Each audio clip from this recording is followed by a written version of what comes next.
4 years ago, I was a full-time teacher, but my dream was to become a cattle farmer. Now, farming is my full-time job, and I'm here to teach you how to start raising cattle. In this video, I'll walk you through each step of starting your farm, including selecting a breed of cattle, determining how much land you need to raise them, sourcing equipment like fencing, waterers, mineral feeders, corrals, and more. I'll discuss keeping your herd healthy with vaccinations and parasite prevention, and utilizing rotational grazing to heal the land with livestock. Stay tuned until the end of this video when I'll share my top 3 tips for financing your farm affordably. If I was starting a cattle farm, this is how I'd do it. Let's get started!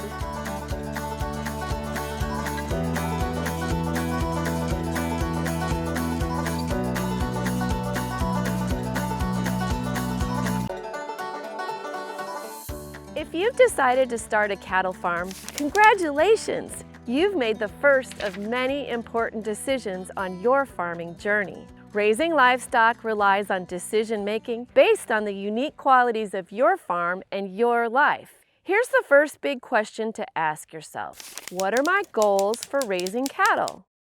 Maybe you're already raising livestock, like pastured poultry, and you're adding cattle in hopes of managing pasture health or regenerating your land. Maybe you're a complete beginner, hoping to build a profitable agro-business from scratch. Whether you're raising cattle to feed your family, generate revenue for your business, or strengthen your soil, your goals must guide your decision-making. Let's tackle some of the big decisions you'll make as you start your cattle farm. Where will I raise cattle? Land availability and access is a major obstacle for new and beginning farmers. Purchasing land is a significant investment, and determining how much land you need can be tricky. You don't necessarily need 100 acres or even 10 acres to start a cattle operation. Let's address the biggest question an aspiring cattle farmer should ask themselves. What will I do with the cattle I raise? There are a few reasons you might add cattle to your farm. For example, to produce dairy. Though I won't talk specifically about dairy cattle in this video, the advice I share may come in handy for aspiring dairy farmers, so stay tuned. The next reason you might add cattle to your farm is to raise beef, then sell the meat or use it to feed your family. Beef production is the way most small-scale farmers start raising cattle. In this model, you'll need to purchase young steers, which are castrated male cattle, and feed them on forage, hay, or grain. Side note, I highly recommend you don't feed grain for your cattle for many reasons. More on that later. If you want to raise beef cattle on a small scale, there are 2 main ways to make money.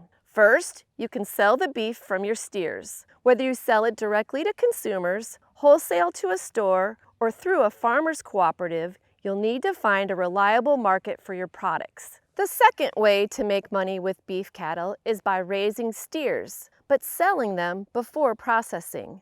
Much of America's beef production is split between stocker farms and finisher farms. Stocker farms raise steers to the ideal pre-finishing weight of about 800 pounds, then sell the cattle to a finishing farm, often a feedlot farm. There, the steers are fed grain so they'll reach the ideal finishing weight as quickly as possible. If you want to raise cattle, starting a stocker farm may seem like the easiest choice, but finishing farms often have low standards of animal welfare and negative impacts on the land and ecosystems around them. Instead, you can raise steers like I do, with regenerative techniques like rotational grazing. These methods let you raise beef on pasture with minimal feed costs while improving the land where you farm. If that sounds like your ideal cattle farm, then you're in the right place. We're creating a step-by-step guide to raising beef cattle, and we want you to be the first to know when it's available. Subscribe to Heifer USA and click the bell to be notified when our next tutorial is published. In addition to raising beef steers, you could establish a cow-calf operation or a farm for breeding cattle. In this model, you could make money by selling weaned calves to other farmers, Or you could keep the calves on your farm, raising the steers for beef production and the heifers for breeding. At Heifer USA, we have a beef production system and a cow-calf system. We can breed our herd each year, raise steers to their finishing weight, then sell beef and byproducts. We can also recoup investments by selling weaned calves, heifers, and retired mama cows. We have a lot of flexibility with a combined herd of calves, steers, and mama cows. So why wouldn't everyone want to breed their own cattle? First, a cow-calf operation can be time-consuming and labor-intensive, especially when providing extra care for pregnant mamas or newborn calves. Steer herds are easier to manage in a rotational grazing system, especially if you've never raised cattle before. A big challenge of starting your first herd is learning to assess forage availability. Rotational grazing is both a science and an art, and it takes patience, practice, and careful observation to anticipate the needs of your herd. For beginning farmers, I highly recommend starting with steers to learn the cycles of rotational grazing before diving into a cow-calf operation.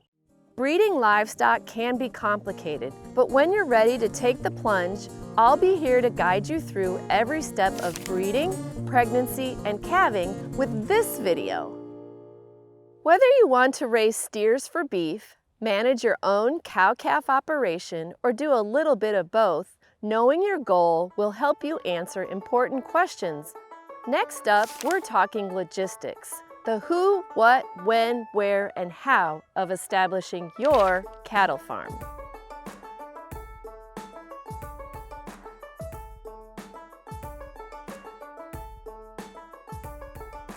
First-time farmers often face the same questions. How much land do I need to raise cattle? And how many animals should I start with? The answer to this question depends on the size of your herd, the quality of your forage, and your management style. Some farmers use a continuous grazing system where the cattle continuously graze on one patch of land for weeks or months at a time. The cows technically have everything they need, and the farmers can dedicate less time to chores on the farm. Many people choose to farm this way, and that's okay, but continuous grazing isn't the best way to raise cattle. It often degrades land and uses resources inefficiently. What about rotational grazing? Rotational grazing is a regenerative practice where livestock are contained in small areas of pasture and moved frequently. As the animals graze in one small portion of pasture, called a paddock, the remainder of the pasture rests, allowing the soil to recover from the impact of grazing.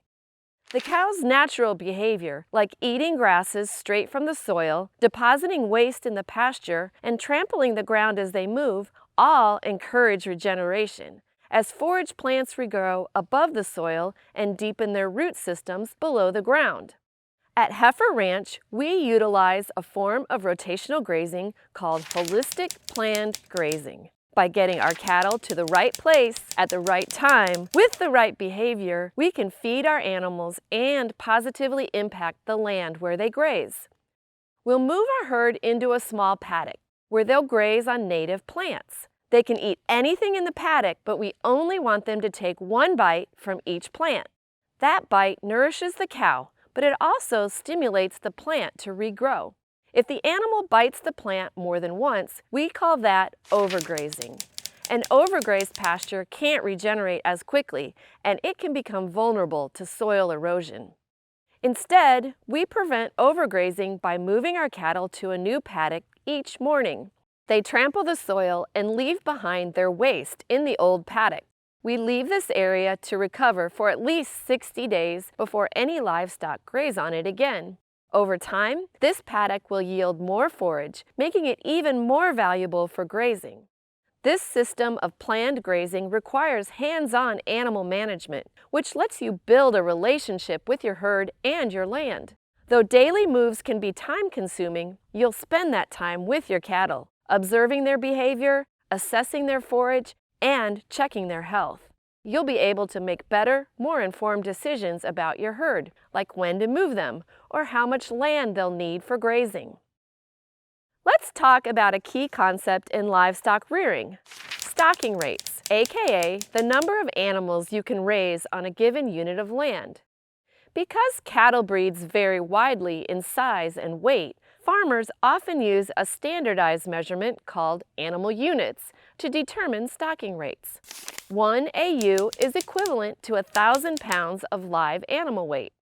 For our South Pole cattle, we estimate that a mature cow is 1 AU, a bull is 2 AU, and a calf is about half an animal unit. Our goal is to allot 1.5 to 2 acres for each animal unit. For example, a herd of 50 mature cows will equate to roughly 50 AU, requiring 75 to 100 acres to support the herd. But that's the ideal stocking rate for our land. Stocking rates vary across terrain and climates. Using this link, you can contact your local USDA Natural Resources Conservation Service Center, where an agriculture specialist in your area can provide specific recommendations for stocking rates. Now, let's tackle another big decision. What breed of cattle should I raise?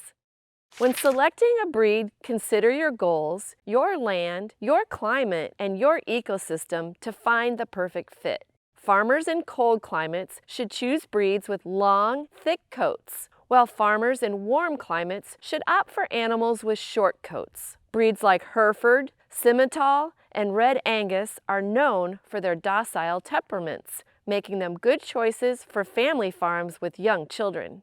To get started, research the breeds that are commonly raised in your area. The farmers around you have likely chosen cattle breeds that thrive in your ecoregion, and building connections with these experienced farmers can be a huge advantage as you establish your farm. At Heifer USA, we aim to provide advice for small-scale regenerative farmers all over the world, but no one knows your corner of the world better than the farmers who steward it. We'll talk later about finding your farming community, but for now, back to breeds. In addition to full breeds like Angus or Hereford, you may consider crossbred cattle for your farm. These animals often present the most favorable traits from each breed in their genetics, leading to strong and healthy herds. At Heifer USA, we raise South Pole cattle, a composite breed that contains genetics from Angus, Hereford, Barzona, and Senepol breeds. The result is a small-framed animal with a docile temperament, great mothering abilities, and a metabolism that thrives on pasture. South Pole cattle can withstand the heat of Arkansas summers, and their red coats reduce fly problems. South Pole cattle are perfect for our farm because our farmers carefully and holistically considered the context in which the animals would be raised. We've linked a few helpful resources in the description of this video. So now we're ready to ask another big question.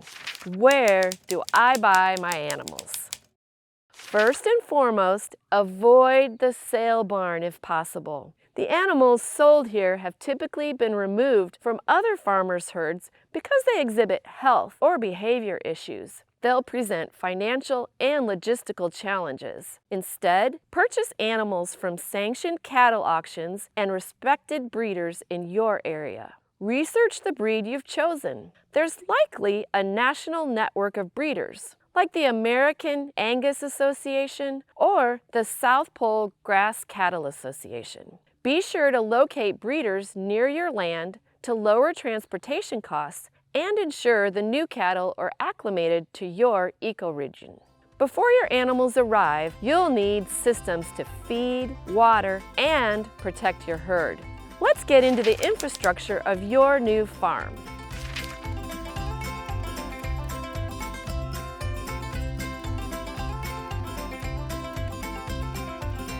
What kind of fencing do I need to raise cattle?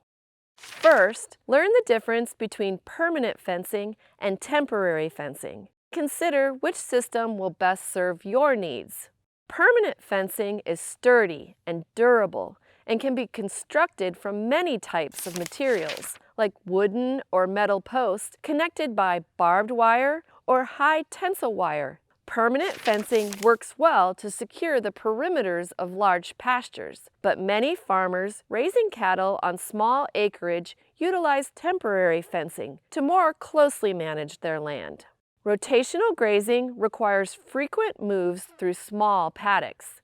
Using temporary fencing supplies, the easiest way to create paddocks is to divide a large pasture into small sections or strips. To get started, you'll need to invest about $800 to $1,000 for a solar charger, fence posts, electric wire, and necessary accessories. These tools allow precise control for animal management, but frequent setup and teardown of electric fencing can be labor-intensive. If rotational grazing and regeneration are priorities for your farm, temporary fencing is a must-have. Our favorite temporary fencing products are made by Gallagher Animal Management, and we've been using their supplies across multiple livestock enterprises for years. To make your investment a bit more affordable, use coupon code HEIFERUSA for 10% off your entire order at Gallagher.com. The next necessity for your animals is clean, fresh, and constantly accessible water. How do I provide water to my cattle? Identify a reliable and safe water source. This could be a natural water source like a pond or stream, as long as the water is clean and fresh. You could create a man-made pond or well on your farm, but it would be an ambitious and expensive project. Your land may have access to a municipal water source, which is very convenient, but could be costly depending on your region.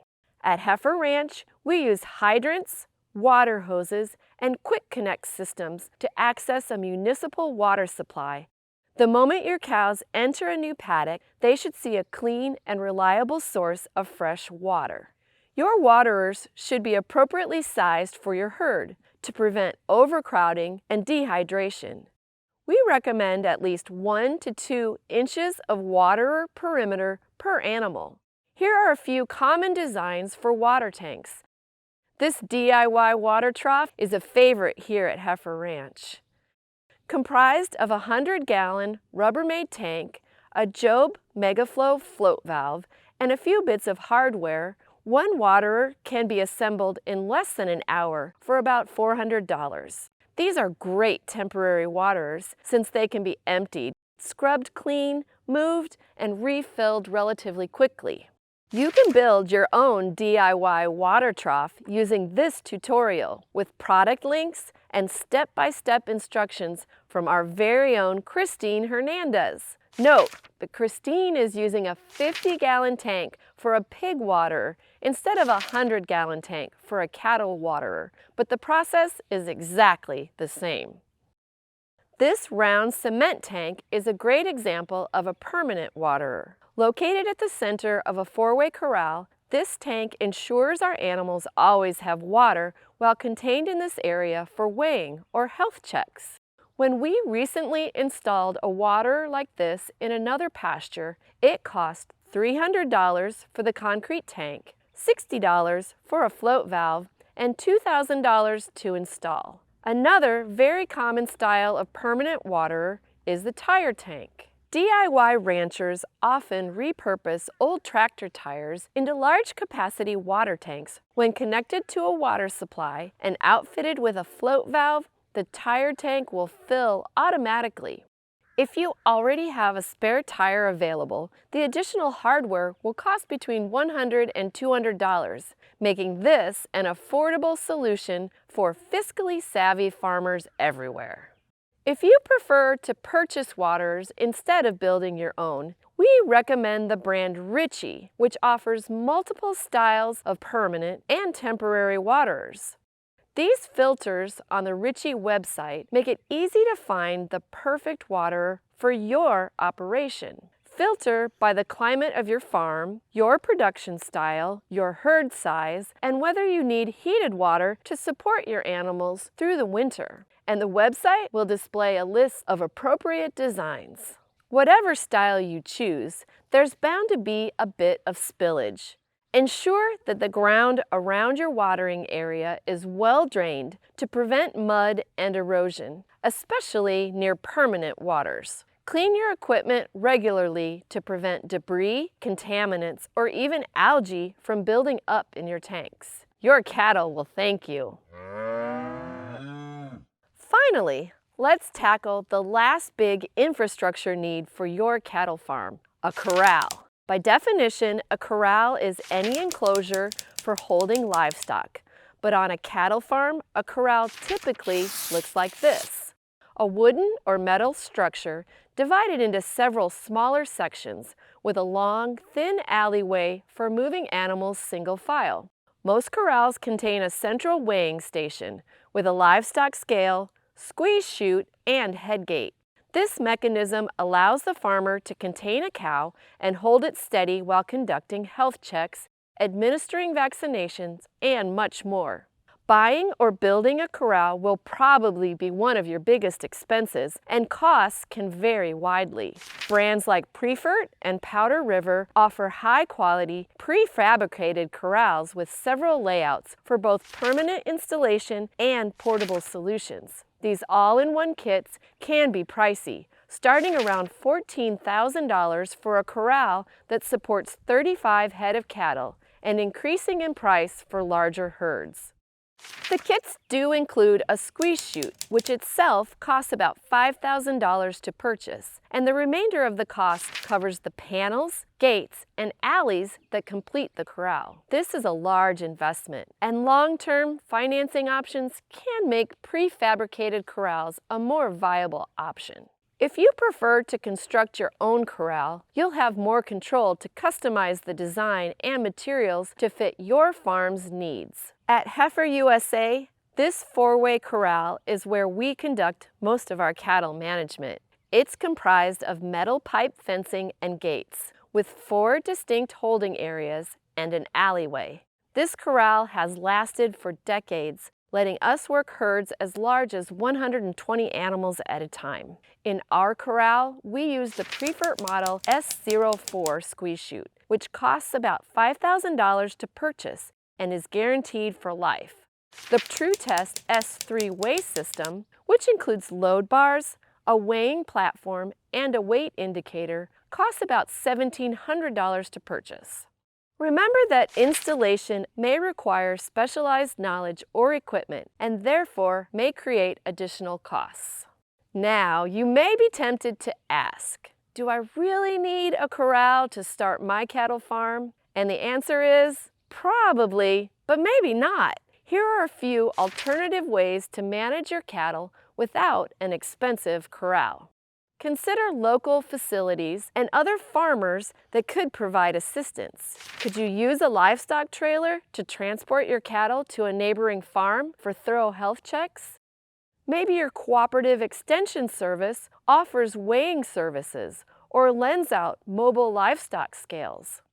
Second, you could use electric fencing supplies or cattle panels to create a temporary corral on pasture. You can create small holding areas for conducting health checks or administering vaccinations. But without a squeeze chute and head gate, the animals may move in unpredictable or even dangerous ways. Implementing low-stress animal handling techniques can help, but hands-on management will likely be difficult, frustrating, and time-consuming. Finally, you could use a hybrid of temporary and permanent equipment.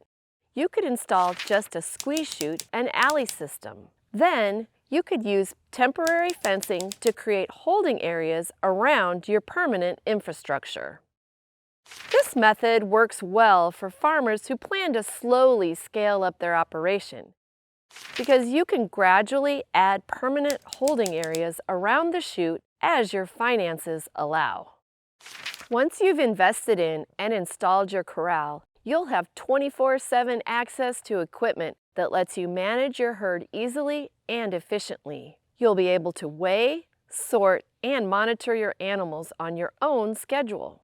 Speaking of monitoring your animals, let's discuss the health of your herd, starting with vaccination schedules. In the comments of our videos, we get lots of questions about vaccinations for livestock. While I'd love to show a simple table of dates and doses for your cattle, vaccination requirements vary depending on your location and the age of your animals. The best way to stay up to date with vaccinations is to consult with your veterinarian. Anytime you add an animal to your farm, vaccination requirements may change. So as you establish your first herd, plan to administer annual vaccinations to fight diseases like bovine respiratory syncytial virus, infectious bovine rhinotracheitis, parainfluenza 3, and blackleg. At Heifer Ranch, we administer Ultra Choice 7 to our newborn calves. They receive 1 dose at 3 months of age, then a booster 2 months later. This vaccination suite protects the animals from multiple diseases and will last throughout their time at the ranch. A 50-dose supply costs $52.20 and covers 25 calves for a cost of $2.10 per head. In addition to preventing disease, you'll also need to protect your cattle from parasites. Many of the parasites that target cattle live close to the soil at the base of forage plants.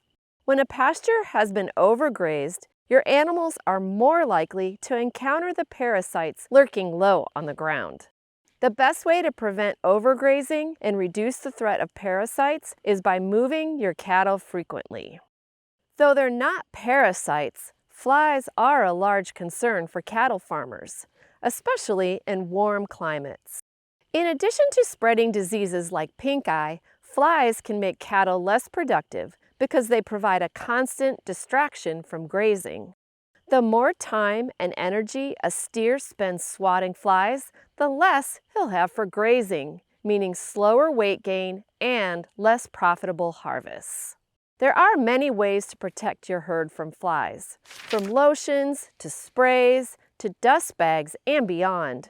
Our favorite solution to fly swarms is mineral salt with garlic from C90. This mineral supplement is the easiest and most effective method we've found for reducing fly problems. We offer this specific mineral blend to our cattle from April to December when fly problems are the worst. A 25-pound bag costs about $40, and our herd required a little more than 3 bags per month. Even with your herd protected against pests, parasites, and illness, regular health checks are just as crucial for cattle as they are for humans. Keep your cows thriving with our cattle checkup checklist. Start by carefully observing your animals as often as you can.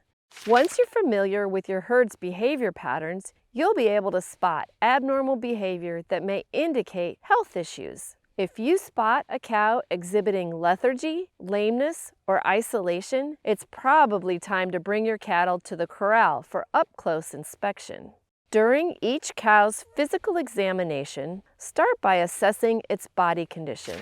Body condition scoring is a method to assess the overall health of a cow by evaluating the amount of fat and muscle on their bodies. 1 is the lowest score, which corresponds to a cow that is visibly too thin, and 9 is the highest score, which indicates that a cow is very overweight. Scores of 4 to 6 are ideal.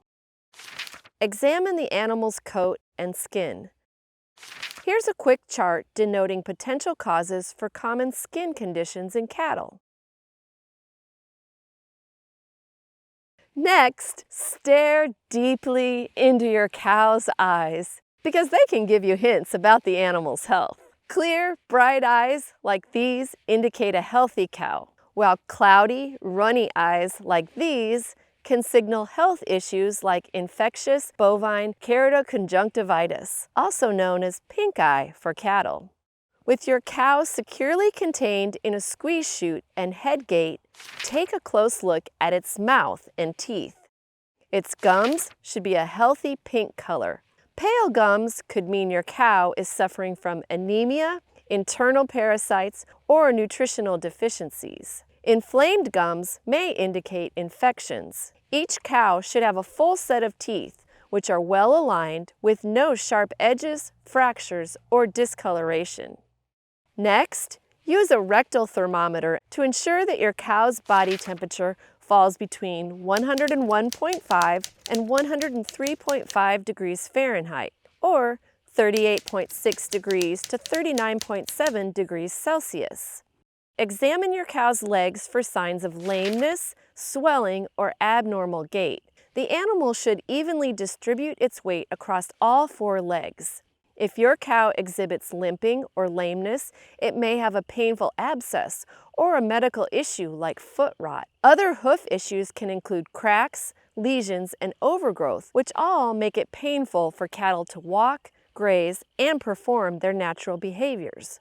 Prevent these issues by trimming hooves regularly and keeping them clean.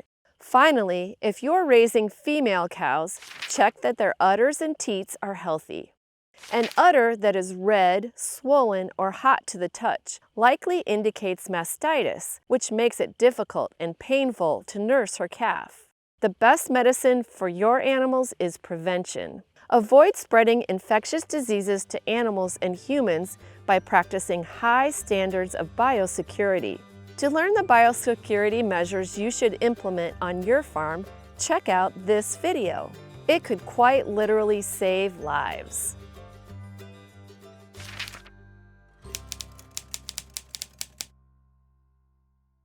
A well-balanced diet is crucial for both your cattle's health and your bottom line, since well-fed cattle reach finishing weights more quickly and consistently. If the forage on your land is bountiful enough or managed well enough, it should support the nutritional needs of your herd. But if you need additional feed, you can supply hay bales to supplement your animal's diet. But once again, I highly recommend that you avoid feeding your cattle any grain-based feed. Cattle have a complex digestive system that's adapted to thrive on a high-fiber diet. Introducing grains can disrupt their digestive processes, leading to health issues like acidosis and bloat. When managed properly, your pastures should offer a varied mix of grasses, legumes, and other forbs, providing a well-rounded nutritional profile for cattle. Introducing grains can lead to overgrazing of certain preferred forages, diminishing their nutritional content.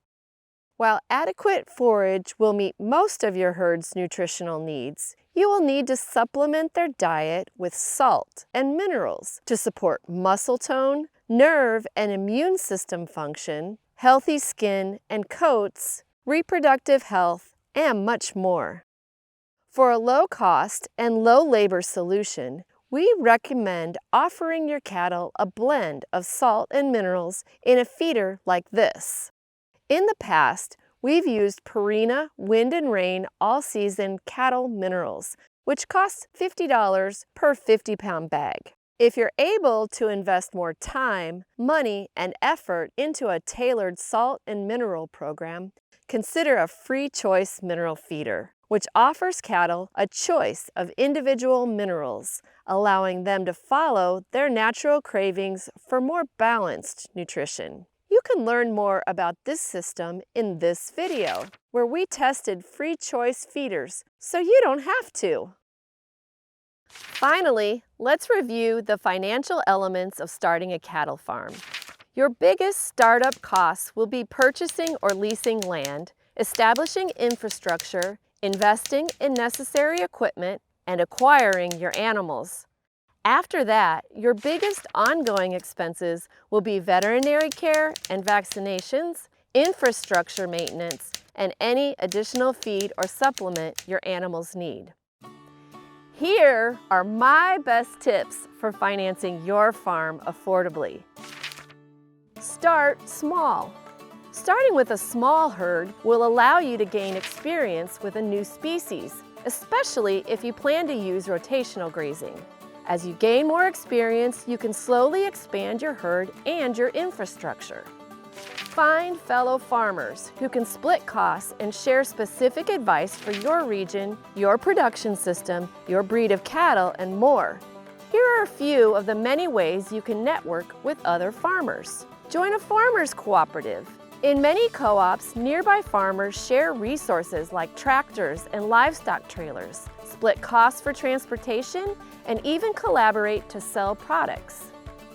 Join a farmers association that aligns with your farming goals, where you can meet local farmers, learn about resources in your area, and participate in educational events and conferences.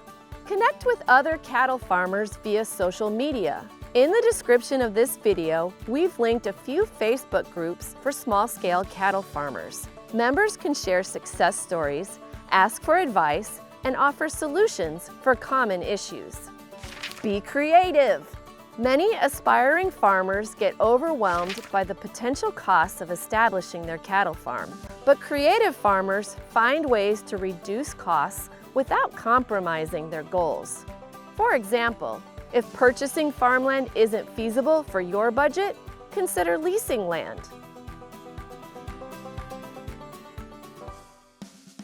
My two greatest passions are raising cattle and teaching others.